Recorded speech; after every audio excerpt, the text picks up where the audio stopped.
Happy watching. Please subscribe.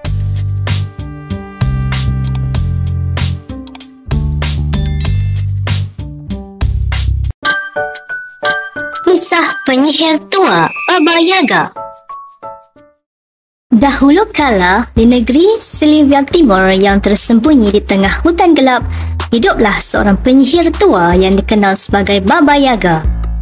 Baba Yaga yang tinggal di sebuah rumah yang aneh, sebuah rumah berjalan dengan kaki ayam yang besar-besar di tengah hutan yang menyeramkan. Tidak banyak yang berani mendekati rumahnya, kerana Baba Yaga dikenal sebagai penyihir yang mengerikan, yang sering memakan manusia yang tersesat di hutan.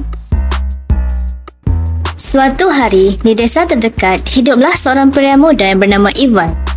Ivan adalah seorang pahlawan yang berani dan berhati mulia. Ketika desa tersebut diserang oleh makhluk-makhluk jahat dari hutan, Ivan dengan berani melawan mereka dan menyelamatkan desa dari kehancuran.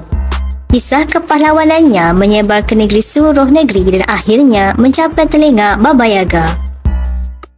Baba Yaga yang senang dengan tantangan dan keberanian memutuskan untuk menguji Ivan. Dia memanggil angin malam yang dingin dan menerbangkan rumahnya ke atas desa Ivan. Rumah Baba Yaga mendarat dengan gemuruh yang menakutkan di tengah-tengah desa, mengejutkan semua penduduknya. Ivan yang tidak pernah kenal takut akan tantangan, mendekati rumah Baba Yaga dengan tekad yang bulat. Dia berfikir bahawa mungkin ini adalah kesempatan baginya untuk membuktikan keberaniannya sekali lagi. Tanpa ragu, Ivan mengetuk pintu rumah Baba Yaga. Pintu rumah terbuka dengan sendirinya dan Ivan melangkah masuk dengan hati yang berdebar-debar. Di dalam, dia bertemu dengan Baba Yaga yang duduk di depan perapian yang berkobar-kobar. Baba Yaga tersenyum kejam dan berkata, "Aku telah mendengar tentang keberanianmu, Ivan. Namun keberanianmu belum tentu cukup untuk melewati ujian-ujianku." Baba Yaga memberikan Ivan 3 tugas yang sulit. Pertama, dia harus memetik bunga dari taman bunga yang tersembunyi di dalam hutan yang penuh dengan binatang buas. Kedua, Ivan harus mengambil air dari mata air yang tersembunyi di puncak gunung yang tertutup salju abadi. Dan ketiga, Ivan harus mendapatkan api dari kepala seekor naga yang tidur di dalam gua yang gelap. Meskipun Ivan merasa takut dan ragu, dia menyetujui tugas-tugas itu dengan tekad yang bulat.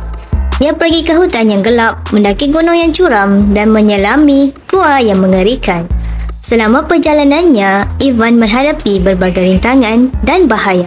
Tetapi dengan keberanian dan ketekunan, dan dia berhasil menyelesaikan semua tugas yang diberikan oleh Baba Yaga. Ketika Ivan kembali ke rumah Baba Yaga dengan bunga, air dan api yang diminta, Baba Yaga terkesan. Dia mengakui keberanian dan ketekunan Ivan dan sebagai hadiahnya, dia memberikan Ivan pengetahuan dan kekuatan magis yang luar biasa. Dengan pengetahuan dan kekuatan baru yang dimilikinya, Ivan kembali ke desa dengan kepala tegak.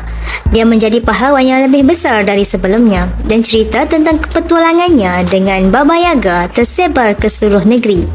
Dan sejak saat itu, Ivan dihormati dan dihargai oleh semua orang sebagai pahlawan yang melewati ujian-ujian yang menakutkan dan berhasil mengalahkan penyihir mengerikan dari hutan gelap.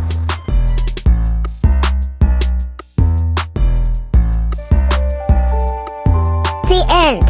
Please subscribe.